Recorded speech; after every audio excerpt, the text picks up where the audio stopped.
32-ю годовщину вывода советских войск из Афганистана отметили 15 февраля. Памятные мероприятия прошли во многих городах республики, а также в Уфе. В церемонии принял участие глава Башкортостана Ради Хабиров.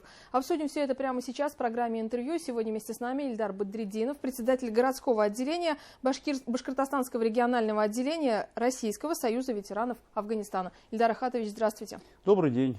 С праздником вас, с прошедшим и с намечающимся 23 февраля. Давайте поговорим об этой обширной теме. 15 февраля сначала давайте начнем. Как вы оцениваете вот то, что впервые глава региона принял участие в такой церемонии? Начало хорошее. Лед тронулся. Значит, в ветеранской среде очень много разговоров по этому поводу и, естественно, позитивных мыслей, что все-таки с нами будут разговаривать и, скорее всего, на равных. А как сегодня живут воины-интернационалисты, ну, уже, скажем так, бывшие, да? Какие задачи основные стоят, что тревожит? Ну, хорошо, значит, смотрите, из того, что я услышал, да, первое, конечно, их очень сильно возбуждает то, что все-таки они остались без внимания. Вот, вообще в человеческой среде самое страшное наказание – это лишить человека внимания. Вот этого, к сожалению, не хватает. Нету человека, да, значит, там, я не знаю, в правительстве, в администрации, с кем все-таки мы хотели бы коммуницировать, чтобы была какая-то обратная связь с главой региона. Вот сегодня, к сожалению, такого человека нет. Может быть, он формально есть, но мы его не видим, не слышим, и нету диалога. Да, поэтому вот на возложении появился глава. Да, Раф Фаридович, спасибо большое. Да, и мы надеемся, что все-таки с этого момента ситуация поменяется. Вот это первый вопрос. Второе, наверное, да, люди уже в таком возрасте, в предпенсионном, да, ситуация с пенсиями там поменялась, значит, срок выхода там был отодвинут. Соответственно, в связи с возрастными и там физиологическими изменениями, там много болячек сейчас на поверхности, да, нужен госпиталь. Нужен полноценный госпиталь значит, с компетентным профессиональным персоналом.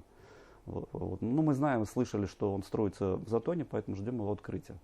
Вот. Ну и плюс, наверное, все-таки многие нуждаются в санаторно-курортном там лечении. Вот тут, вот, конечно, Российский союз ветеранов Афганистана получает квоты, но 12 путевок на 9,5 тысяч – это ни о чем. Вот, может быть, вопрос как-то возможно решить, но это опять же нужен диалог. Может быть, вот на региональном уровне у нас санаториев хватает, может быть, вот тут вот как раз есть тема для разговора. А со своей стороны боевое братство какие может высказать предложения? Ну, вообще в регионе две самые крупные организации, это Боевое братство, да, и Российский союз ветеранов Афганистана. РСВА — это первая организация, которая появилась, значит, еще во времена, там, когда контингент не был выведен. Вот. Боевое братство чуть помоложе. И боевое братство я рассматривала не с точки зрения названия организации, а в целом то, что вот воины-интернационалисты, вы и те, кто служил в Афганистане, вот их можно назвать сообщество боевым братством, Ильдар Ахатович. Получается, какие предложения есть для органов власти и какое участие можете принять в патриотическом воспитании молодежи, ну и в целом, может быть, какие-то другие идеи? Смотрите, мы же видим, что показали там события там последнего месяца, да, что происходит там с какой-то частью молодежи, да. Вот у нас есть готовый проект, он называется «Фестиваль авторской ветеранской патриотической песни «Боевая высота». Но он до сих пор не получил логического завершения, да. Он в основном держится на инициативе ветеранов, да, и там, на поддержке города Уфы. Вот. Мы считаем, прошло 6 фестивалей, 7-й был отменен в связи с пандемией. Да, мы считаем, что фестиваль уже вырос на уровне республиканского, поэтому есть предложение, там, ну, по крайней мере, мы мечтаем об этом, что все-таки это будет фестиваль республиканского уровня. И как раз целевая аудитория молодежь, потому что мы поем для себя, мы это можем послушать и сегодня, и сейчас, но все-таки нас очень волнует будущее нашей страны. И понятно, что мы вот лично воспитывались на песнях Великой Отечественной, да, и хотелось бы свой опыт, свои переживания там, да, передать через вот, песенное творчество современной молодежи. Но у нас нет ни административного ресурса, там, ни финансового. Да. Все, что мы делаем, это работа общественников, это в свободное от работы, либо в ущерб рабочему времени. Поэтому, когда нам задают вопросы, что вы делаете, ну, нет у нас ни финансирования, ничего, все делается на общественных началах. Вот. Нельзя с нас требовать то, чего мы не можем дать там, в силу там, обстоятельств. У нас семьи, у нас, значит, У кого-то бизнес, у кого-то работа. И понятно, что мы не можем этим жертвовать. Физически невозможно, надо жить как-то еще. Ильдар Ахатович, 6 фестивалей, которые состоялись, как вы оцениваете, как они прошли, да, и какой вклад внесли? Ну, ключевая фраза здесь, наверное, или слово, они настоящие, они от души, они не формализованы. Вот это очень важно. Народ, туда идет аудитория, которая на самом деле, там нет фанеры, там все от души, там все по-настоящему. Те, кто приходят, там, становятся нашими там, значит, завсегдатаями, по большому счету. Но у нас всегда провалы по охвату, потому что, как правило, там какая-то незначительная реклама дается буквально в последнюю неделю.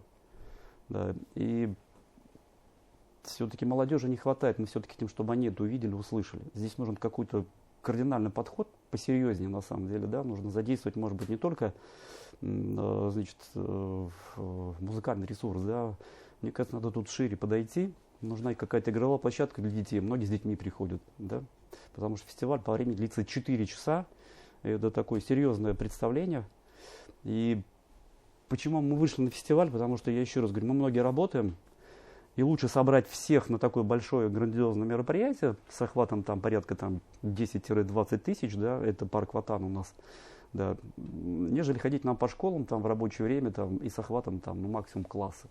Вот поэтому идея такая. Мы записываем с вами интервью в преддверии 23 февраля. Это День защитников Отечества и день, когда также чтят воинские традиции России. Вот, а для вас что этот праздник означает?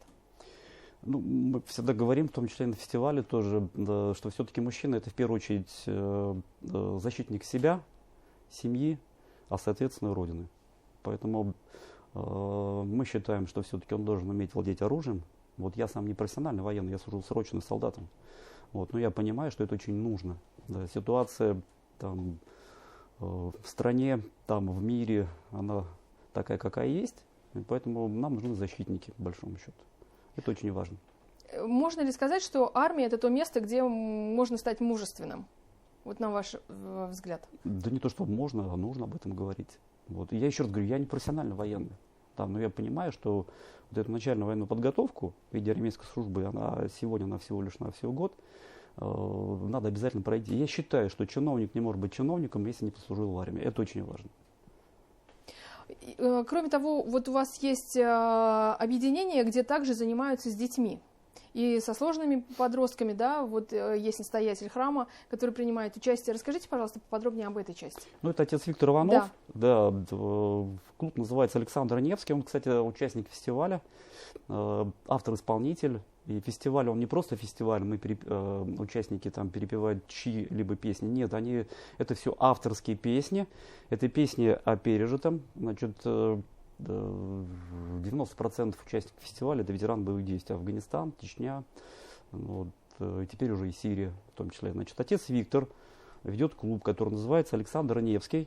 Служил в воздушно-десантных войсках. Вот, ну, вот такой он настоящий патриот, я его считаю. Вот, он пример, он наш, он настоящий. И вот я настоятельно рекомендую там мамы, которые хотят все-таки своих детей более-менее подготовить к жизни, вот туда, это все туда, к нему. Почему? Ну, во-первых, подготовка хорошая. Он сам спортсмен. В прошлом служил в воздушно-десантных войсках, знает, закалку получил. Ну и он духовно очень крепкий. Он настоятель храма. Вот, я ему верю, доверяю. Ильдар Ахатович, ну и в завершении нашей программы несколько слов от вас для воинов-интернационалистов и тех, для кого вот 23 февраля не просто праздник, а профессиональный праздник. Как бы вы могли их поздравить? Ну, всем воинам-интернационалистам, всем ветеранам боевых действий я в первую очередь желаю здоровья, еще раз здоровья. И еще раз повторю, что парни, значит, рассчитывайте в первую очередь только на себя. Не надо ждать, что кто-то там за нас что-то сделает и нам поможет. Это вот прям закон жизни. Вот. Ну а то, что Братьев Фаридович появился, да, это очень хорошая заявка. Да, и мы надеемся, что все-таки здесь получится диалог и, наверное, вас услышат, скажем так, это я сейчас к ветеранам обращаюсь, вас услышат, и, наверное, все ваши просьбы как-то будут реализованы на уровне региона. Спасибо большое, что вы нашли время и пришли к нам на программу. Будем ждать вас еще.